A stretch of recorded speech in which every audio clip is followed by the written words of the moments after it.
네, 우리 함께 제목을 읽어볼까요? 시작. 고통을 다루는 방식이 인생의 방향을 결정합니다. 베드로전서 2장 말씀 함께 읽겠습니다. 19절에서 21절 말씀입니다.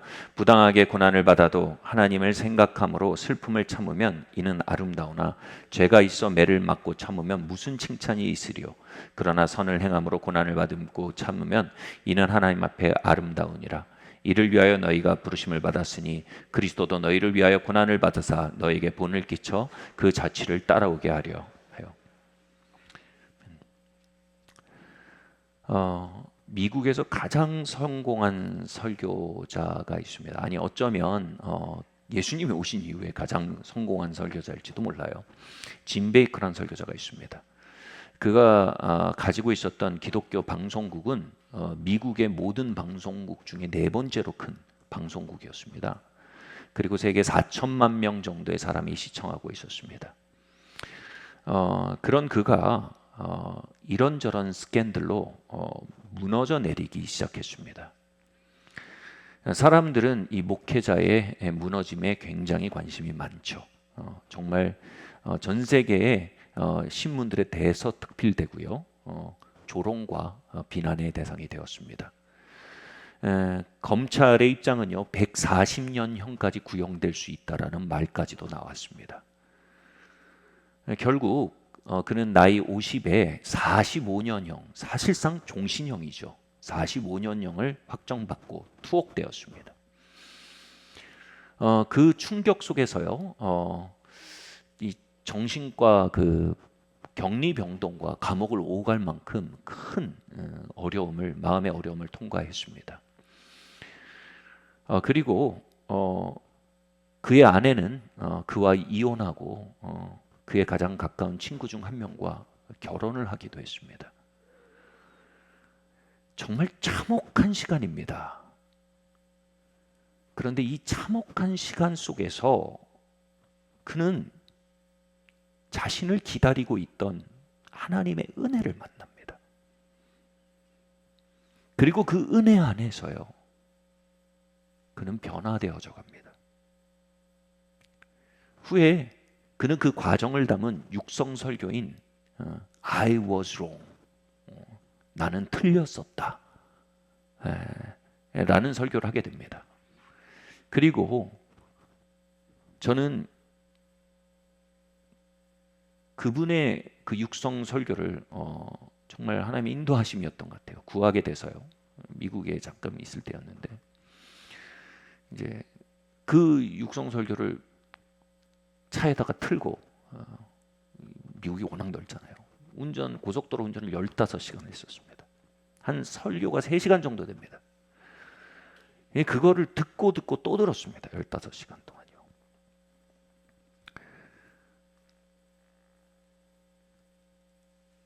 그는 그 설교를 통해 자신이 예수님이 아닌 성공을 따르고 있었다라고 고백했습니다.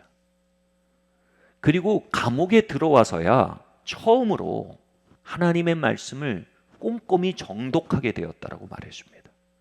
사실 이러기 참 쉽습니다. 우리가 믿고 싶은 대로 믿고요. 내가 생각하고 있는 그 생각을 지지하기 위해서 몇 가지 구절을 따와서 강화시키고요. 심지어는 가르치는 자도 그런 것을 지지하기 위해 가르치고요. 말씀이 말하는 하나님의 길과 상관없는 것을 말하고 믿고 추구해 왔던 것이 드러난 겁니다. 그리고 그 하나님의 길과 자신의 길이 너무나 달랐음을 발견한 그 순간, 하나님이 지난 20여 년의 사역 동안, 30여 년의 사역 동안 끊임없이 자신을 멈춰 세우기에 말씀하셨던 순간들이 발견되기 시작한 겁니다.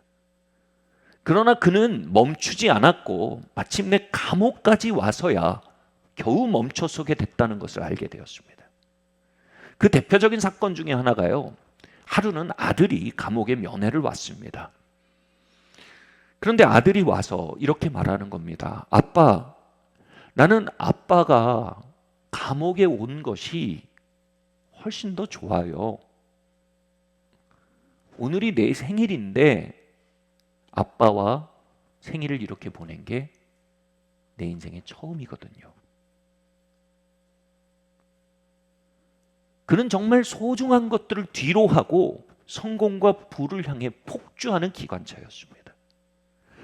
바로 예수님의 임재와 말씀과 가족을 등지고 성공을 향해 달리는 탈선한 인생이었던 것입니다. 그는 그 시간 속에 감옥이 하나님의 자비였다라고 피를 토하며 고백했습니다. 제가 그 설교를 들을 때가 30대 초반 젊은 사역자일 때였습니다. 그 설교를 반복해 들으면서 하나님 앞에 경외감이 밀려들었습니다. 짐 베이커 역시 젊은 시절 주님을 사랑하고 따르는 열정적인 사역자였습니다. 그러나 0으로 시작해서 6으로 마치기까지 그 35년의 시간이 두세 시간의 설교 안에 피와 땀으로 녹아들어 있었기에 그 한 문장 한 문장은 저의 인생의 지도를 그려주는 하나님의 음성이 되었습니다. 제가 그 차 안에서 경외감에 사로잡혔던 이유 중 하나는 젊은 짐 베이커의 마음속에 심기고 자라고 마침내 창궐하게 됐던 그 씨앗이 어느새 제 마음속에 심겨 자라고 있었다는 사실을 인정하게 될 때였습니다. 성령님은 그의 고난을 통해 저에게 크게 외치고 계셨던 것입니다. 영을 따라 심는 자는 영을 따라 거둔다, 영준아. 그리고 육을 따라 심는 자는 육을 따라 거두게 돼 있다, 영준아. 너는 성공을 향해 심기 원하느냐, 예수님과의 동행에 심기 원하느냐. 저의 마음은 깨어져 부르짖었습니다. 주님, 내 마음에 잘못 심은 이 씨앗들이 뿌리 뽑히기를 원합니다. 주님의 길을 나에게 가르쳐 주시길 원합니다. 그리고 내가 5, 60대가 되었을 때 풍성한 영의 열매를 거두는 삶을 걸어가기를 원합니다. 베드로전서는 이렇게 말합니다. 부당하게 고난을 받아도 하나님을 생각함으로 슬픔을 참으면 이는 아름다우나 죄가 있어 매를 맞고 참으면 무슨 칭찬이 있으리요. 사실 그의 이야기를 읽어보면 짐 베이커는 억울한 면이 굉장히 많았습니다. 실제로 그의 재판에 증언들이 그를 몰락시키기 위한 과장된 증언이었고요. 판결이 잘못됐었고요. 검찰의 고소는 잘못된 증거에 기초한 것들이었습니다. 이 사실을 발견한 한 법학 교수가 재심을 청구했고요. 그의 45년형이 번복되어서 5년 만에 석방되었습니다.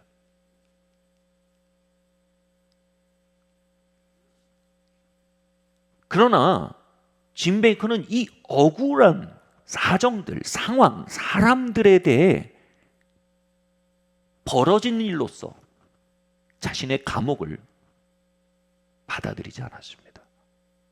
그는 이것이 하나님의 자비에서 시작된 일이라 받아들였습니다. 그는 그 모든 것을 통해 자신을 부서뜨리고 다시 빚어가시는 토기장이의 손길을 경험하고 있었던 것입니다. 유대 민족이 자정 능력을 상실한 채 부패해가자 하나님은 바빌론이란 국가를 일으키셔서 그들을 다뤄가셨습니다. 문제는 이것이었습니다. 이 바벨론이란 국가가 유대 민족을 다루는 방식에 문제가 많았다는 것입니다. 그들은 교만했고 폭력적이었고 지배적이었습니다. 이것에 대해 선지자들이 하나님께 항의했습니다. 하나님, 우리의 잘못이 있을 수 있습니다. 그런데 바벨론이 우리를 다루는 저 방식은 정말 문제가 많습니다. 그런데 하나님이 이렇게 대답하십니다. 바벨론은 나의 손에 들린 도끼다. 그 도끼가 교만할 수 있고 흉폭할 수 있고 그 도끼가 폭력적일 수 있다. 그러나 그 도끼는 내가 일을 마친 후에 다룰 것이다. 다시 말해 도끼에 시비하지 마라. 지금 주제는 이거다. 내가 너를 다루고 있다는 거다. 주제에서 밀려나지 마라. 도끼에 시비하지 마라. 내가 도끼를 다룰 때는 더 엄격하게 다룰 것이다. 그러나 부족한 도끼일지라도, 잘못된 도끼일지라도 그것을 선을 이루기에 빚어가시는 나의 전능함 앞에 겸손해라.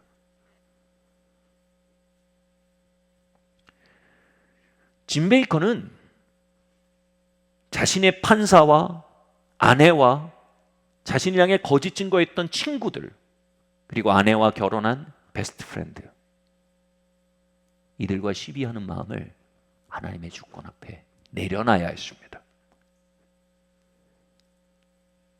Let go.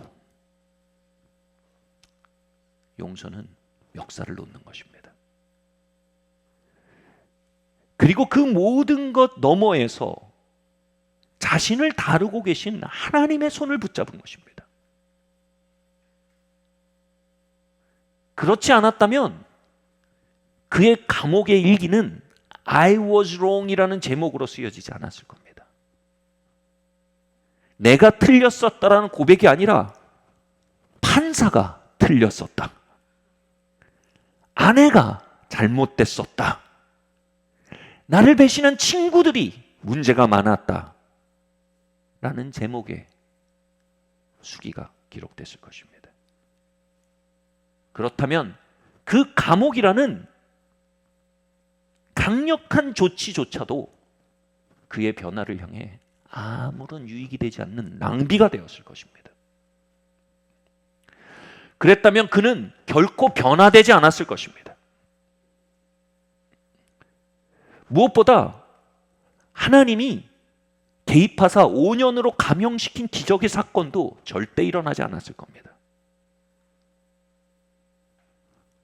우리의 삶의 고난의 감옥이 변화를 위한 공간이라면 그 감옥의 유일한 열쇠는 변화뿐입니다, 여러분.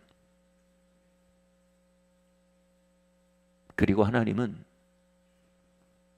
그가 만약 판사가 잘못했었다, 아내가 잘못됐었다, 친구들이 잘못됐었다, 교단이 잘못됐었다, 여기에 머물고 있었다면요, 하나님은 짐 베이커에게 두 번째 찬스를 주지 못하셨을 겁니다.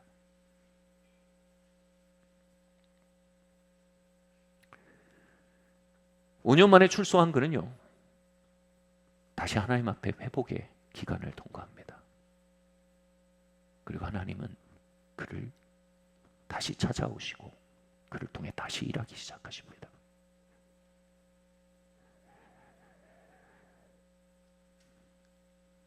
우리의 고통 중에는요,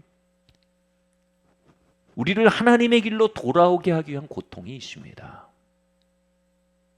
C.S. 루이스는요, 그것에 대해 고통은 하나님의 메가폰이다 라고 표현했습니다. 우리의 마음속에 잔잔히 말씀하시는 소리를 우리가 무시할 때, 우리가 그것을 향해 둔감하고 귀가 멀어갈 때, 하나님 원치 않으시지만 고난이란 메가폰을 통해 우리의 삶에 말씀하십니다. 그 앞에 우리가 어떻게 반응해야 할까요? 우리 다음 말씀 한번 읽겠습니다. 시작. 나는 그에게 아버지가 되고 그는 내게 아들이 되리니 그가 만일 죄를 범하면 내가 사람의 매와 인생 채찍으로 징계하려냐. 저 역시 마음이 굉장히 딱딱한 사람이었습니다. 하나님의 은혜를 부으셔서 은사가 설교자로서 나타나기 시작했지만 사실 제 마음은 그 기름 부음을 감당할 준비가 돼 있는 상태가 아니었습니다. 하나님의 기름 부음과 함께 마음속에 있는 교만과 분노와 판단과 지배욕이 하나님의 말씀과 함께 섞여 나가곤 했습니다. 파급력은 있으나 성결하지 않은 뒤섞인 강물이었기에 불필요한 대적자들이 생겨나게 됐습니다. 그 대적하는 사람들로 인해 점차 저의 사역은 감옥에 갇힌 듯 고립되어 가는 듯 했습니다. 저는 그 적대자들이 저를 공격하는 방식과 동기들이 매우 억울했습니다. 그것과 시비하는 마음이 컸습니다.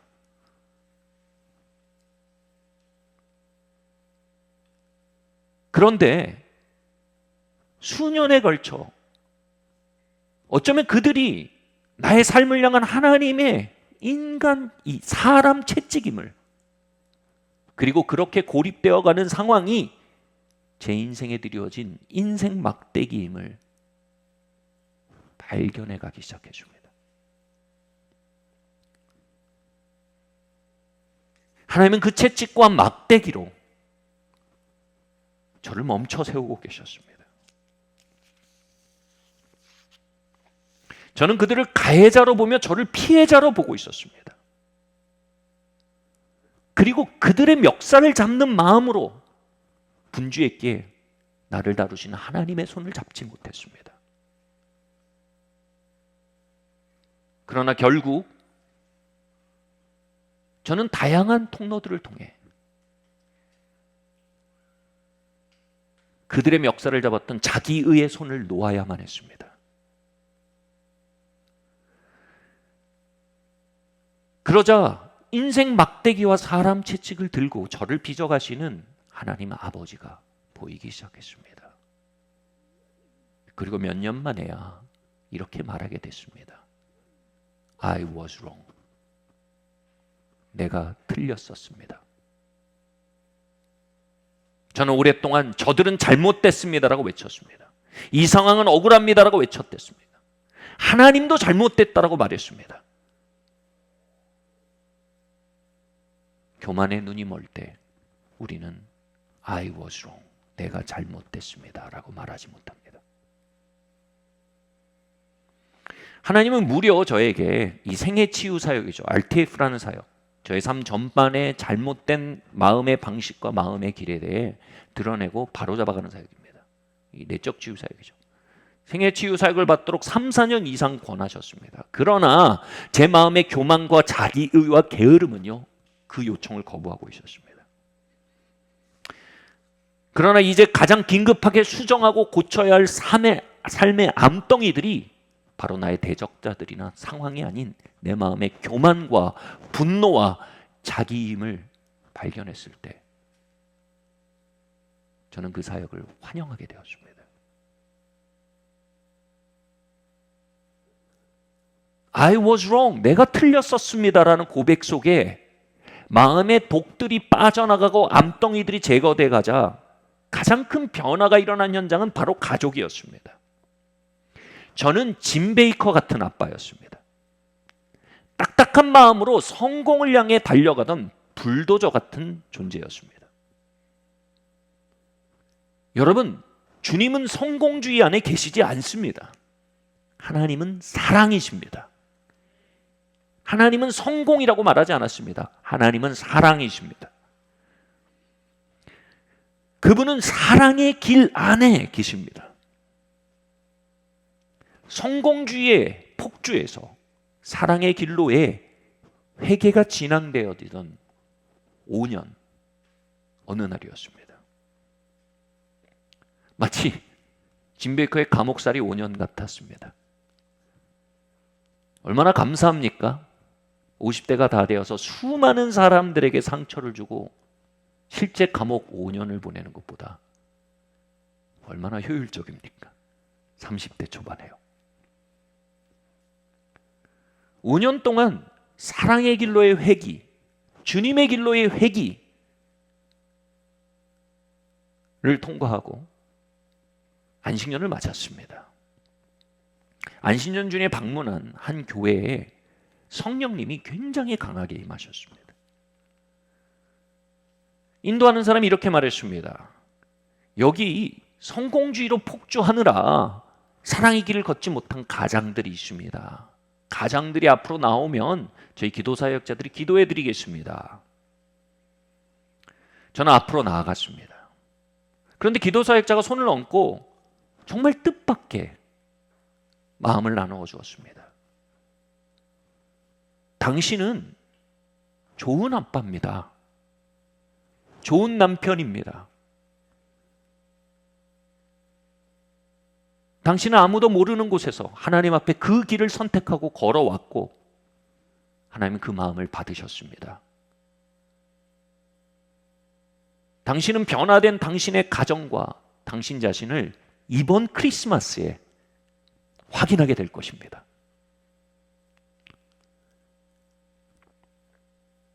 당시가 10월 말이었는데요. 저는 크리스마스가 참 기다려졌습니다. 당시 저는 크리스마스 미국의 한 시골 마을에서 보내게 되었는데 장모님과 가족들과 함께 아주 소탈한 크리스마스를 보냈습니다. 그 동네에 있던 싸구려 타이 레스토랑에서 식사를 하고 드라이브를 했습니다. 그런데 서로 마음이 너무나 활짝 열려 사랑의 강물이 흘러가고 흘러오는 곳이었습니다. 저의 허튼 농담에 아이들은 까르르 폭설을 터뜨렸습니다. 그들의 마음이 저에게로 돌아오고 저의 마음이 그들에게로 돌아가고 있는 현장이었습니다. 그 기도 사역자의 말대로 하나님은 그 크리스마스 때 말씀하고 계셨습니다. 영준아, 나의 길로 돌아온 것을 환영한다.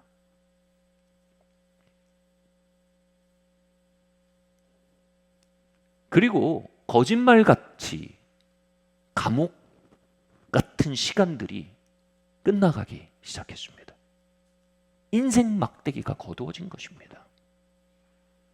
감옥의 목적이 변화일 때 감옥문의 열쇠는 변화밖에 없습니다. 국내외 교계 어르신들이 이상할 정도로 저희를 지지해 주시고 후원해 주시기 시작했습니다. 형통이 사역에 돌아오기 시작했습니다. 미디어들이 찾아와 인터뷰를 하고 사역을 소개하고 고립들이 극복되기 시작했습니다. 코로나 중인데 1,400석 규모의 새 건물도 하나님 허락해 주셨습니다.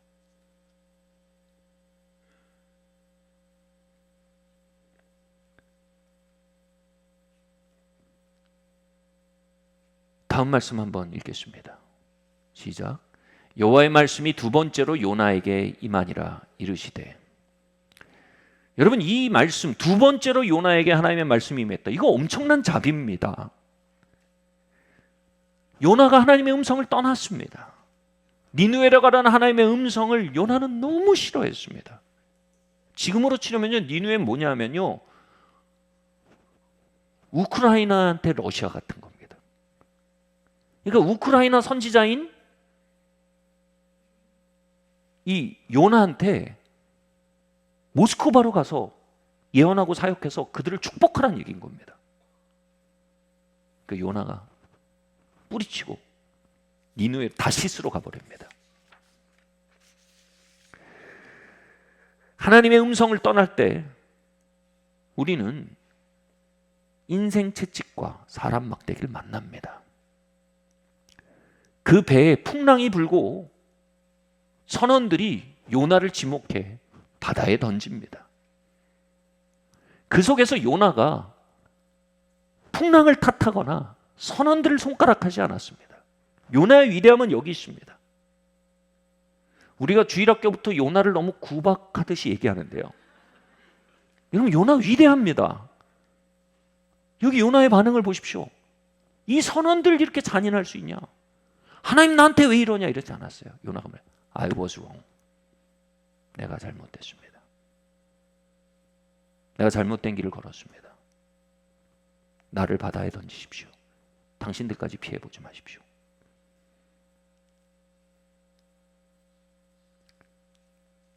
요나의 회개 끝에 하나님이 다시 돌아와 주신 겁니다. 그래서 두 번째로 이제 음성이 들리기 시작한 겁니다. 요나야, 니느웨로 가자. 아마 요나가 Yes sir 마음이 겸손해서 그렇게 되겠죠. 저의 삶에 그 기나긴 풍랑과 고레배와 고레배 속과 이런 걸 통과해서 기나긴 회복의 시간을 통과해서 하나님의 음성이 다시 돌아왔을 때 이제 제 마음에 경외감이 생겼습니다.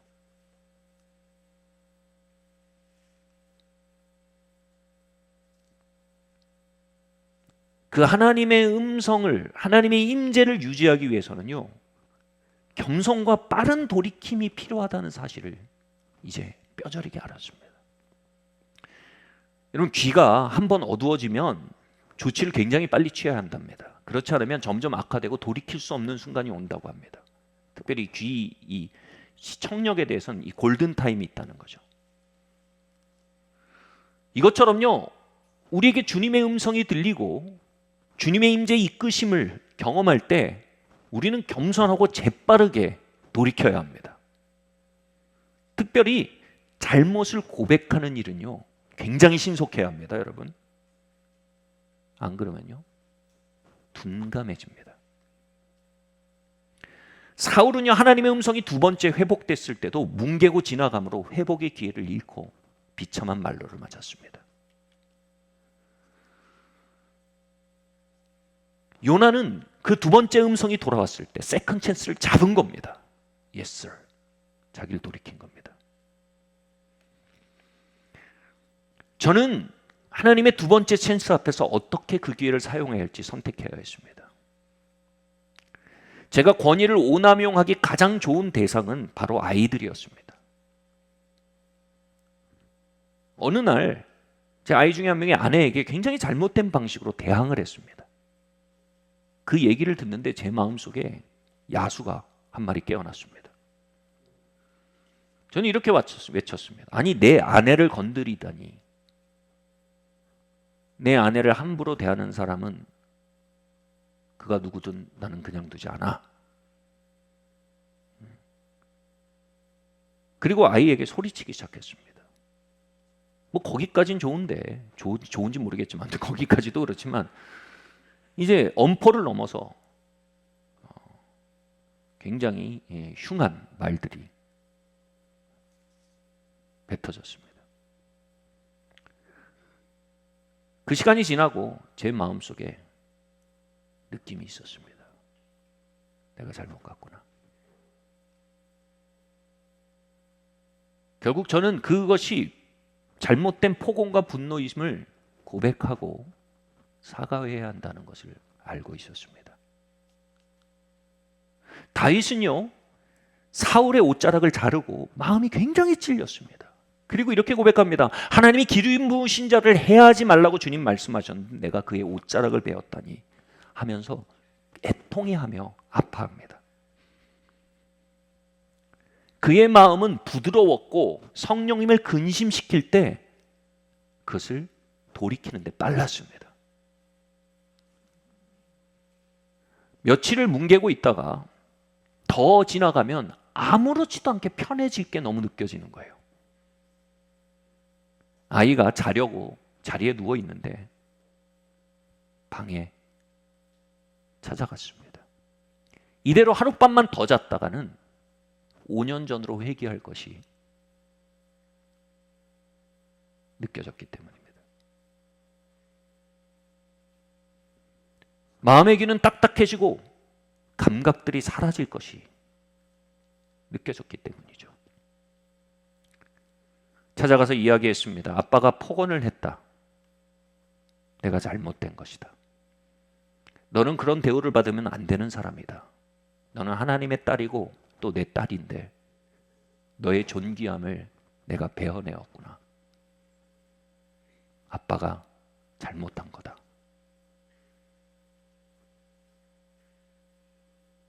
그렇게 드러내어 말해버리는 것이 저의 기만과 교만이 들어와 제 마음을 딱딱하게 만들 기회를 빼앗아 버리는 일임을 알았기 때문입니다. 그리고 저의 심령에 선을 긋는 일이기 때문입니다.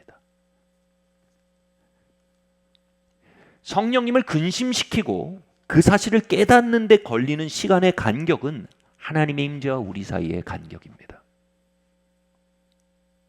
저는 이전에 5년이 걸렸습니다.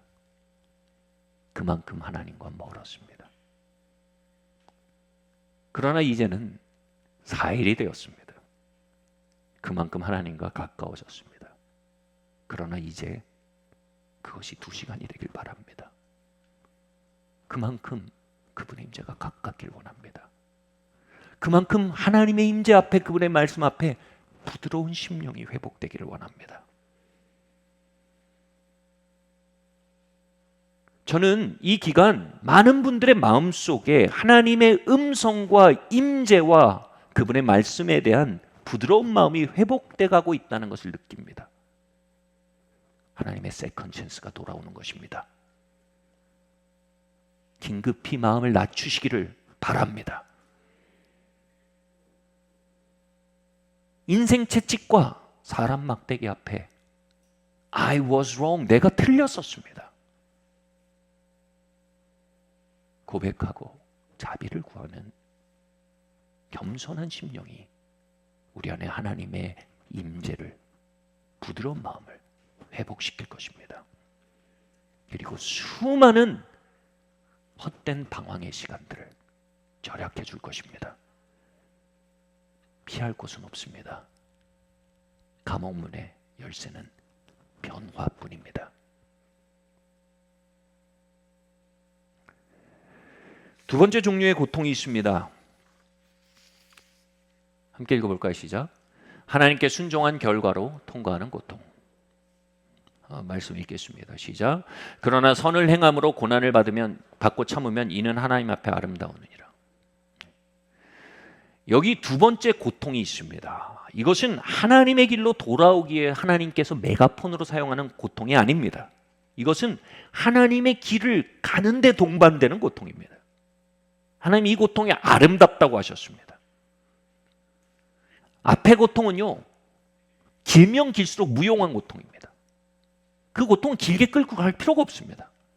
그런데 이 고통은 아름다운 고통이라고 합니다. 요나가 니느웨로 가지 않았던 것은요, 그냥 니느웨가 취향이 아니었기 때문이 아닙니다. 나름 요나의 사정이 있었어요. 아까 말씀드렸던 니느웨는 이스라엘 민족에게 엄청 잔인한 일을 했습니다. 뭐 요즘 현대전과 비교할 수 없었습니다.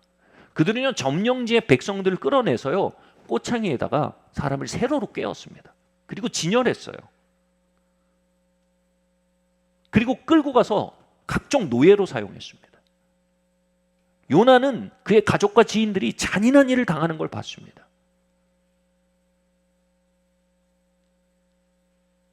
그런 니느웨에 돌아가라는 겁니다. 저는 이 말이 농담인 줄 알았어요. 남자가 군대 갔다 오면 그쪽으로 오줌도 안 넣는다고. 진실이더군요. 근데 군대도 아니고 니느웨에 가서 그들을 축복하고 그들에게 다가오는 재앙을 멈춰 세우고 그들을 회복시키라는 겁니다. 어릴 적부터 쌓여왔던 요나의 트라우마를 완전히 지디기는 발걸음인 것입니다. 이런 찬양이 있죠. 하나님께로 더 가까이 갑니다. 고통 가운데 계신 주님. 요나에게는 니느웨로 오란 주님의 음성은 고통 속으로 부르시는 음성이었습니다.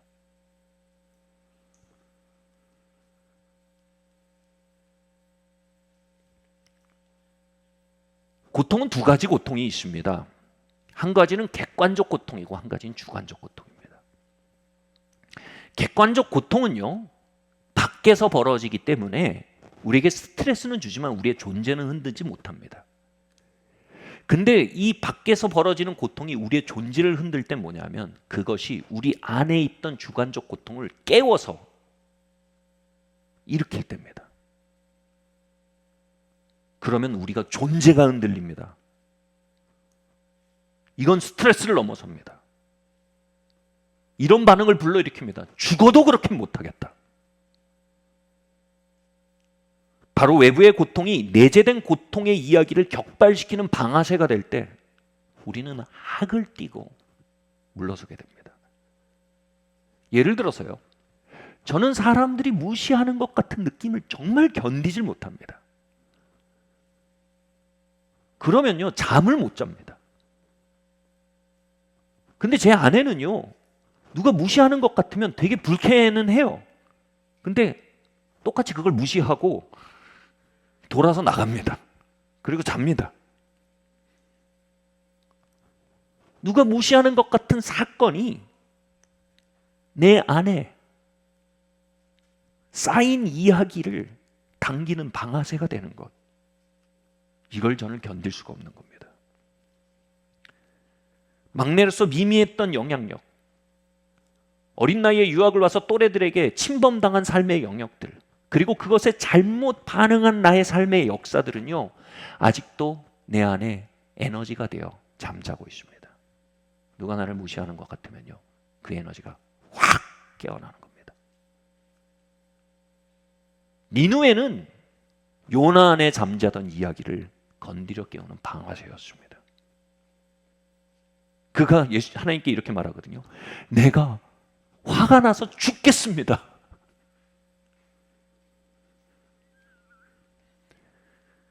언제요? 그가 니누에 가서 사역을 하고 선포를 했는데, 아니, 이 니누에 사람들이 그걸 또 듣고 회개를 하네. 하늘도 무심하시지 또 그 회개에 응답해서 하나님 부흥을 일으키시네. 여기에 대해서 뭐예요? 하나님이 니누에를 고치시고 회복하시는 겁니다. 그걸요, 요나가 니누에를 내려다 보이는 동산에 올라서 다 보고 있었던 거예요. 그래서 너무 고통스러움을 합니다. 하나님 화가 나서 죽을 지경입니다. 그때 하나님이 네가 뭔데 나한테 화를 내냐 하지 않으셨습니다. 그는 그 고통으로부터 도망치게 다시스로 갔었습니다. 그런데 하나님은 하나님의 면전 앞에 그 고통을 끄집어내기 위해 니누에로 요나를 부르신 겁니다. 그렇지 않으면 하나님은 요나를 만질 수가 없었습니다. 그렇게 내가 화가 나 죽을 것 같습니다라고 말할 때 하나님은 요나를 만나십니다. 하나님의 자비를 보이십니다. 하나님의 사랑을 쏟아부으십니다. 그리고 요나는 거기서 끝납니다. 요나가 더 이상 말이 없습니다. 압도된 겁니다.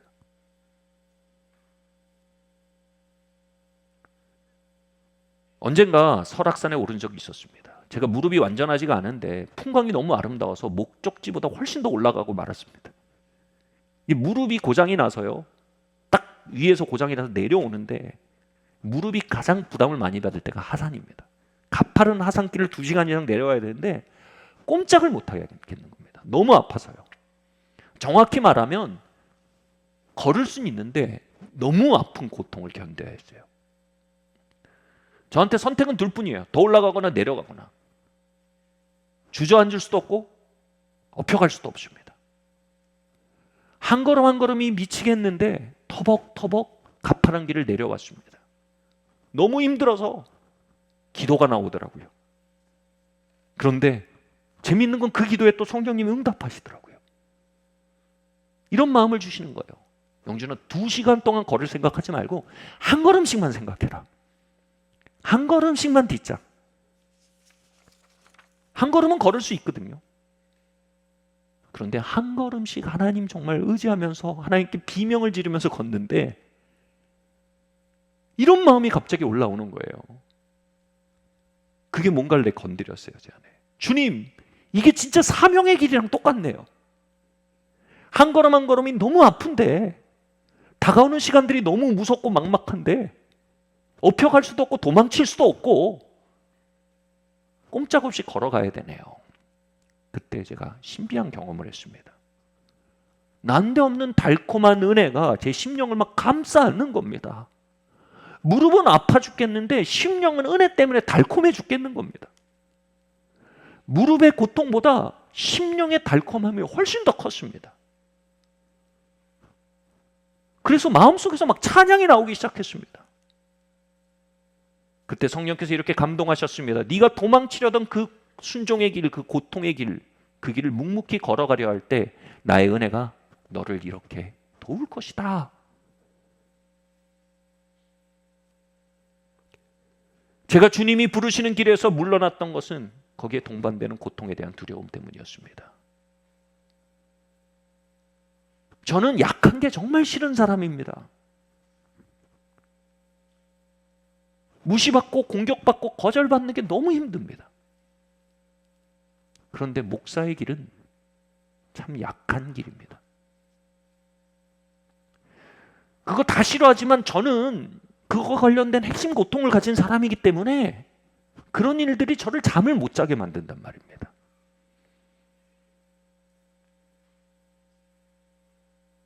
그래서 주님께 목회의 길을 걸으면서 얼마나 이렇게 말씀드렸는지 모릅니다. 주님, 사람 잘못 고르셨습니다.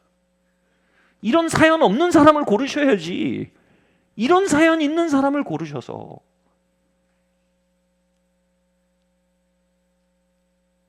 그런데 주님은 그 길 속에서 저의 깊은 핵심 고통을 드러내시고 은혜로서 감싸 안기 원하셨던 겁니다.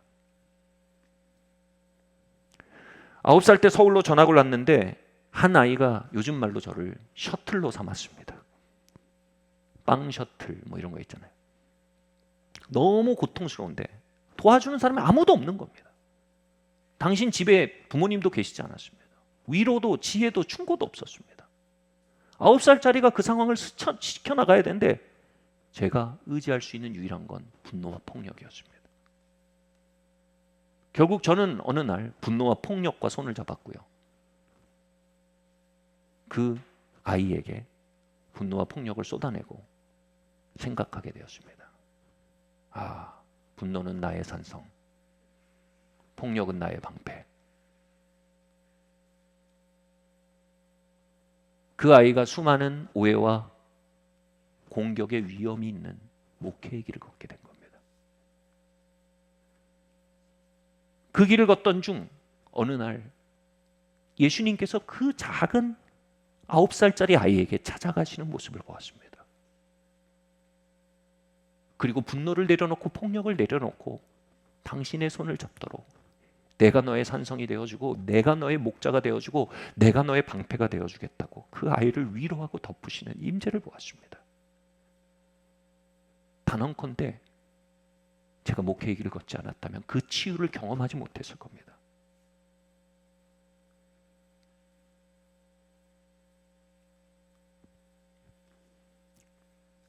우리의 오늘의 성품은요, 과거의 고통에 반응한 결과입니다.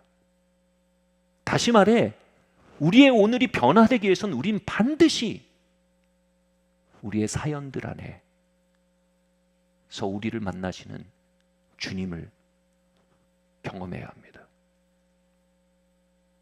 그렇게 주님은 변화의 길을 위해 우리를 우리 각자의 니누에로 부르시게 돼 있습니다. 베드로전서에서는 주님을 따름으로써 만나는 고통의 길을 걷는 것은 하나님 앞에 아름답다고 말합니다. 이게 영어로 grace인데요. 두 가지 의미입니다. 헬라어로요. 우아하다, 은혜롭다. 바로 하나님을 따라가면서 경험하는 고통은요, 하나님 앞에 아름다울 뿐 아니라 뭐라고요? 그 길에 은혜가 있다는 겁니다. 은혜가 뭡니까? 하나님의 임재입니다. 고치시는 손길입니다. 위로입니다. 힘주심입니다. 태풍을 만나면요, 정말 막막합니다. 태풍으로부터 도망치고 싶을 겁니다. 근데 태풍에 있어서 가장 좋은 길이 있습니다. 태풍 가운데 태풍의 눈으로 가는 겁니다. 태풍의 눈에 들어가면요, 비바람도 없고 잠잠합니다.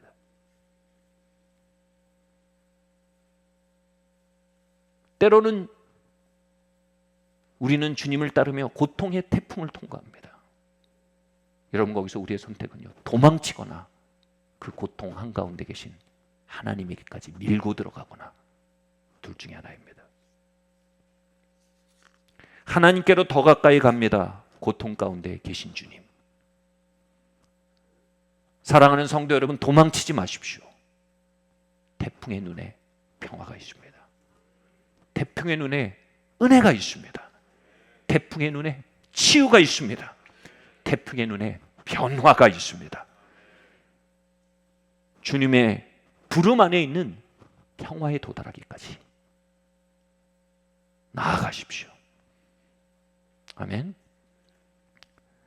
마지막으로요, 약간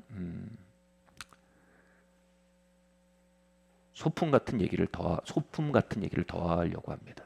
한번 읽어볼까요? 시작. 분심을 일으키는 고통이 재해지도록 기도하십시오. 함께 읽겠습니다. 시작.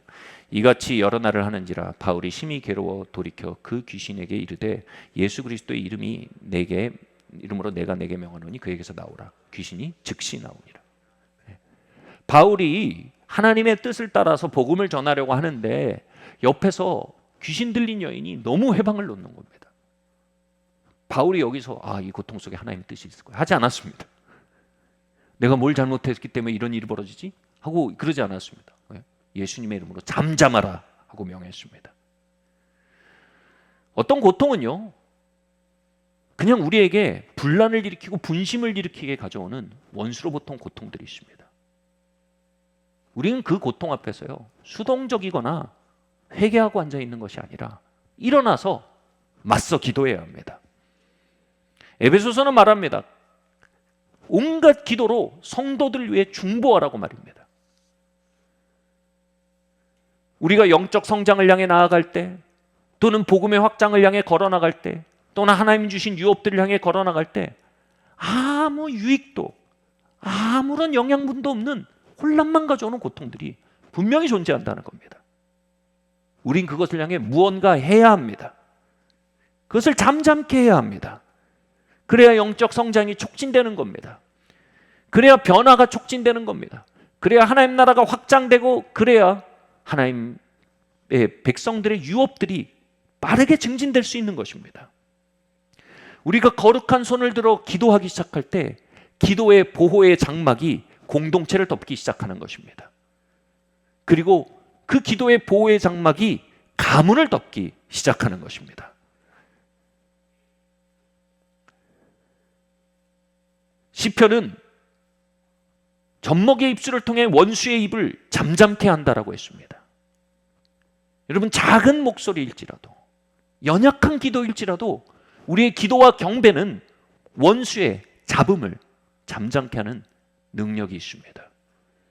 성도의 기도의 입이 잠잠해질 때 원수의 입은 시끄러워집니다. 그러나 성도의 기도의 입이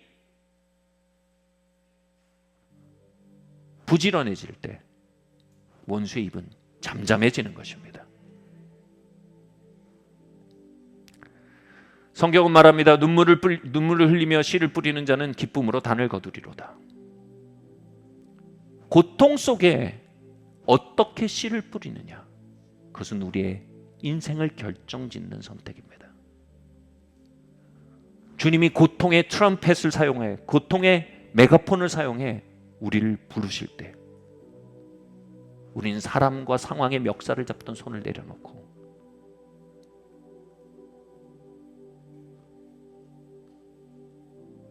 주님께로 겸손으로 반응해야 될 줄 믿습니다. 주님이 때론 우리를 고통 속으로 인도하실 때 우리는 더 그 태풍의 눈 안에 계신 주님에게로 나아가 그 임재 안에 있는 은혜를 경험해야 될 것입니다. 원수마귀가 우리의 삶에 혼돈과 분심을 가져오기에 역사할 때 우리는 거룩한 두 손을 들고 기도하여 그들을 잠잠케 하고 하나님의 나라가 더욱 효과적으로 확장되도록 기도해야 할 것입니다.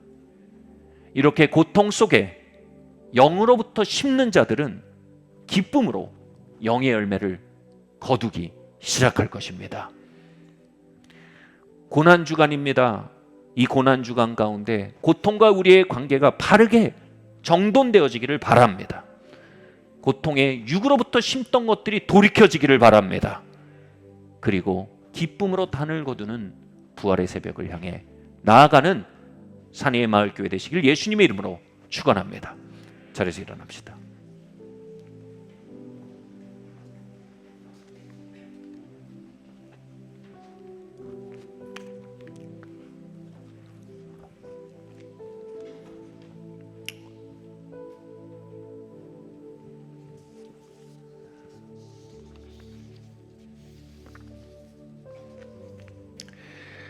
여러분 부당하게 고난을 받는다고 생각하시는 분 있습니까? 이게 다른 번역으로 애매하게 고난을 받는다고 얘기합니다. 분명히 이 부분은 그래 그렇긴 하지만 이건 좀 과한 것 같아. 내가 통제할 수 없는 다른 사람과 환경에 대해서 여러분 손을 놓으셔야 됩니다. 내가 통제할 수 있는 나의 반응에 대해 두 손을 드셔야 됩니다.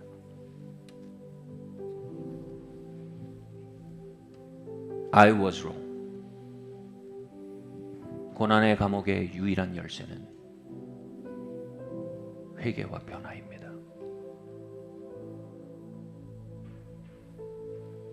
여러분, 인간관계 하는 방식, 사람을 대하는 방식, 재정을 관리하는 방식, 신앙을 영유하는 방식, 커리어를 풀어가는 방식, 하나님 말씀에 오신 것이 있으십니까? 선을 그어 오신 것이 계십니까? 권해 오신 게 있으십니까? 그 앞에 어떻게 응답해 오셨습니까? 아니면 돌덩이가 되어 이제 더 이상 하나님의 임재와 음성이 들려오지 않는 상태가 되셨습니까? 하나님의 메가폰 소리까지 뭉개고 고집스러운 길을 가지는 않으십니까? 하나님 이 시간 우리 안에 하나님의 임재가 회복되기를 원합니다. 하나님 우리의 삶의 곳곳에 부드러운 심령이 돌아오기를 원합니다.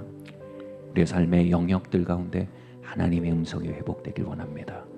하나님 내게 가까이 오십시오. 내가 하나님께 가까이 가겠습니다. 우리 함께 이 시간 기도하겠습니다. 할렐루야. 주님 이 시간 기도합니다. 하나님 우리가 내가 틀렸었습니다라고 고백할 순간에 왜 그렇게 말하는 거야? 나한테 왜 그러는 거야? 사람들은 왜 날 이렇게 대하지? 맨날 환경은 왜 이런 거야? 하나님이 잘못됐어. 우리가 겸비하기보다 비판하고 판단하고 심판하는 자리에 앉았음을 회개합니다. 주님 우리의 높은 마음이 우리의 마음의 눈을 멀게 했고 우리의 높은 마음이 마음의 감각들을 둔감하게 만들었습니다. 그리하여 빈번히 선을 넘으면서도 우리의 마음은 화인 맞아 둔감하였고 그 결과 유구를 따라 거두면서도 그것에 대한 책임들을 부정해 오고 있었습니다. 하나님 이제 돌이켜 영을 따라 심기 원합니다. 영의 길을 걷기 원합니다. 영으로부터 선택하길 원합니다. 교만을 내려놓기 원합니다. 짐 베이커의 고백처럼 I was wrong. 나는 틀렸었습니다. 이제 내가 바른 길로 걷기 원합니다. 하나님 나를 인도하여 주시옵소서. 여러분 삶에 잘못되었던 영역들 그러나 이런저런 것에 떠넘기며 책임을 인정하지 않은 부분들에 대해 여러분 하나님께 말씀드리십시오. 내가 잘못됐었습니다. 주님 나를 가르쳐 주십시오. 함께 기도합시다. 주님 내가 잘못 가고 있는 영역들 잘못한 영역들 잘못 살아온 영역들 그러므로 잘못된 영역 잘못된 열매를 거둬온 영역들 앞에 우리가 정직하기 원합니다. I was wrong. 내가 잘못됐었습니다. 하나님 하나님의 임재가 돌아오길 원합니다. 하나님의 자비가 부어지길 원합니다. 주님 아버지 하나님 나의 마음의 길을 가르쳐 주시길 원합니다. 주님 내가 그저 성공주의 안에 폭주하였음을 아버지 하나님 사랑의 길을 떠났음을 말씀의 길을 떠났음을 고백합니다. 주님 또는 아버지 하나님이여 우리 안에 욕망의 길에 취하여서 하나님 말씀에 대해 눈이 어둡고 당신의 길에 대해 주님 마음이 높았음을 회개합니다. 주님 할렐루야. 주님이 용서하시고 이끌어 주시옵소서. 하나님께서 혹시 여러분을 여러분의 다시스로 니느웨로 부르시진 않으셨습니까? 저의 니느웨는 목회입니다. 저의 니느웨는 권위주의를 내려놓고 겸비한 마음으로 걸어가는 것입니다. 그것은 저에게 정말로 두려운 일입니다. 공포스러운 일입니다. 그러나 저에게 다른 선택은 없습니다. 저에게 다시 쓰는 해답이 아닙니다. 하나님의 부름이 내 안에 회복되어지기를 원합니다. 주님, 나의 니느웨를 지날 때 하나님, 내가 당신 앞에 울기 원합니다. 나의 니느웨를 지날 때 당신 앞에 신음하기를 원합니다. 나의 니느웨를 지날 때 내 안에 있는 그 cry들을 cry out, 당신 앞에 부르짖기를 원합니다. 주님, 그 요나의 만남이 나의 삶 가운데 역사하게 하여 주시옵소서. 우리 함께 이 시간 기도합시다. 할렐루야. 주님, 이 시간 기도합니다. 주님, 내 안에 아버지 하나님 다시스로 향하던 발걸음을 돌이킵니다. 주님, 요나의 만남이 나의 삶 가운데 있길 원합니다. 하나님, 내가 두려움들을 고백합니다. 나의 니느웨에 대한 두려움을 고백합니다. 주님 아버지, 하나님 고통에 대한 두려움으로 주님 아버지 당신을 멀리서 따르려 했음을 돌이킵니다. 주님 아버지, 오히려 태풍의 눈을 향해 가까이 갑니다. 그 태풍의 눈 안에 있는 은혜를 사모합니다. 그 태풍의 눈 안에 있는 치유를 사모합니다. 그 태풍의 눈 안에 있는 당신의 역사와 만지심과 만남을 사모합니다. 주님, 당신께로 더욱 가까이 가기를 원합니다. 주님 아버지 하나님, 주님의 만지심 가운데로 더욱 가까이 가기를 원합니다. 주님, 할렐루야. 변함없는 주님의 크신 사랑 영원히 주님, 내 삶의 그 태풍의 눈 안에 계신 주님께로 나아갑니다. 하나님께로 더 가까이 갑니다. 고통 중에 계신 주님,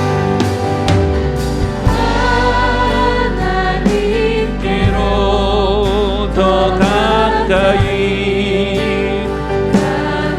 때로는 아내의 길, 남편의 길을 걷는 것이, 때로는 부모의 길을 걷는 것이, 때로는 셀리더의 길을 걷는 것이, 때로는 순종의 자리에서 겸비하게 따르는 것이 나에겐 니느웨로 가는 것과 같습니다.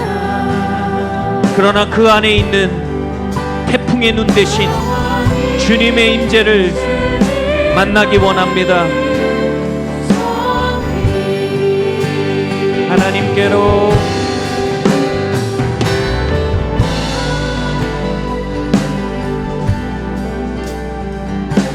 가까이 갑니다. 고통 가운데 여러분, 그 태풍의 눈 안으로 들어오십시오. 지존자의 은밀한 곳에 거하는 자는 전능자의 그늘 아래 거하리로다. 주님의 날개가 우리를 덮으시고 주님과의 만남이 우리를 변화하는 놀라운 은혜의 자리가 그곳에 있습니다. 영원히 주님만을 섬기리. 우리 마지막으로 기도하기 원합니다. 하나님, 나의 가문과 이 교회 위에 불필요한 고통들에 입이 닫혀지기를 원합니다. 우리의 진을 빼고 불필요하게 우리의 초점을 빼앗는 주님, 그 원수의 소리들이 잠잠하여지길 원합니다. 주께서 내게 복의 복을 더하사 나의 지경을 넓히시고 나로 환난 벗어나 근심 없게 하여 주시옵소서. 주님, 불필요한 환난과 근심이 거두어지게 하여 주시옵소서. 우리 이 시간 두 손을 들고 각종 중보와 각종 기도로 서로를 위해 기도하고 가문을 위해 기도하고 교회를 위해 기도합시다. 하나님, 불필요한 근심들을 제하시고 복음이 뻗어나게 하시고 주님 아버지 하나님, 영적 성장이 원활히 이루어지게 하시며 주님, 유업들이 확장되게 하시옵소서. 우리 함께 기도하고 나가겠습니다. 할렐루야. 주님 아버지 하나님이시여, 주님 놀라운 은혜와 자비로 아버지 하나님이 역사하여 주시고 주님, 할렐루야, 주님의 놀라운 능력으로 아버지 하나님이 역사하여 주사 주님 아버지 원수의 입을 잠잠케 하여 주시길 원합니다. 주님 아버지 하나님, 원수의 입들이 역사하던 주님 가문 가운데 이 시간 주님 임하게 하시길 원합니다. 주님, 질병의 입이 잠잠케 되어지게 하시옵소서. 저주의 입이 잠잠케 되게 하시옵소서. 주님, 유혹의 목소리가 잠잠케 되게 하여 주시옵소서. 주님의 임재로 주님 아버지 하나님, 하나님을 대적하는 세력들이 깨어지게 하시고 주님, 한 길로 왔다 일곱 길로 흩어져 떠나가게 하시기를 기도합니다. 주님, 각 가정을 통치하시고 이 교회를 통치하시며 평화 위에 평화를 부으시며 번영 위에 번영을 부으시기를 기도합니다. 할렐루야. 아멘.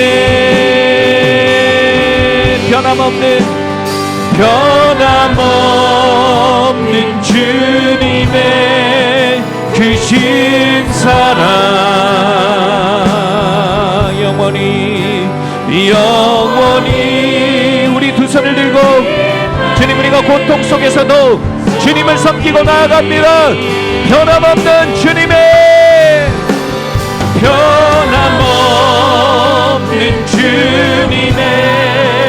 크신 사랑 영원히 주님만을 섬기리.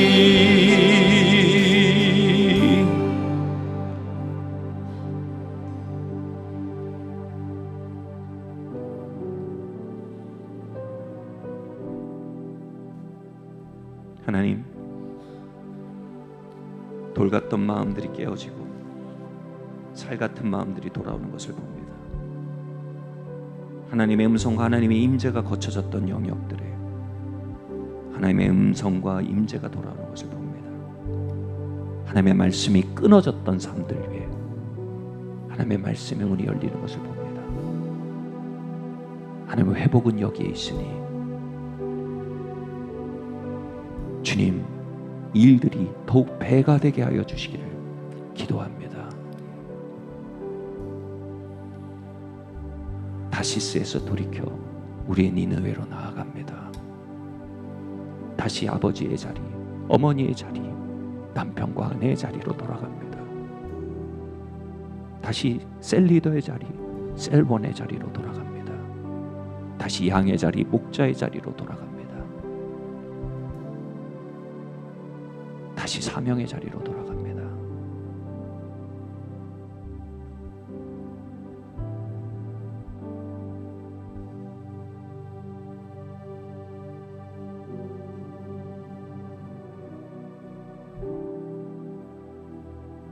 감사드리며 예수님의 이름으로 기도드립니다.